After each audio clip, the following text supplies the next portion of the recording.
mbokk yi ba léegi ci alquran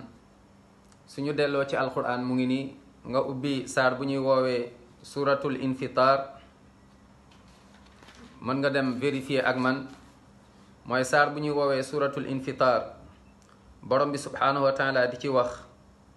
moom mooy saar numéro 82 nga dem ci fin wu aaya mooy ci fin bi ci suuf yàlla bu wax naan yowmal xiyaama nu muy demee la fay xew alquran la ubbil nga jàng suratul infitar naam mooy surat 82 nga dem ci verset mu ngoog 10 su la neexee nga commencé 18 ba ci fin bi mooy 3 derniers versets yi borom bi subhanahu wa taala mu ne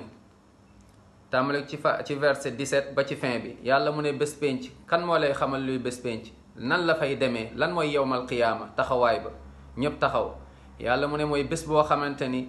ku nekk sa bopp ngay tal allahu akbar ku nekk sa bopp ngay tal kenn du tal keneen yàlla mu ne ba'da a'uuzu billahi mina shaytaani rajiim wa ma adraka ma yawmu ddin thumma ma adraka ma yawmu ddin yawma la tamliku nafsun li nafsin shay'a wal amru yawma idin lillah ku nekk sa bopp ngay tal kenn du fa tal kenn kon jaamul yàlla avant bés boobu jaamul yàlla avant bés boobu bul nax sa bopp te bul nangu ko la nax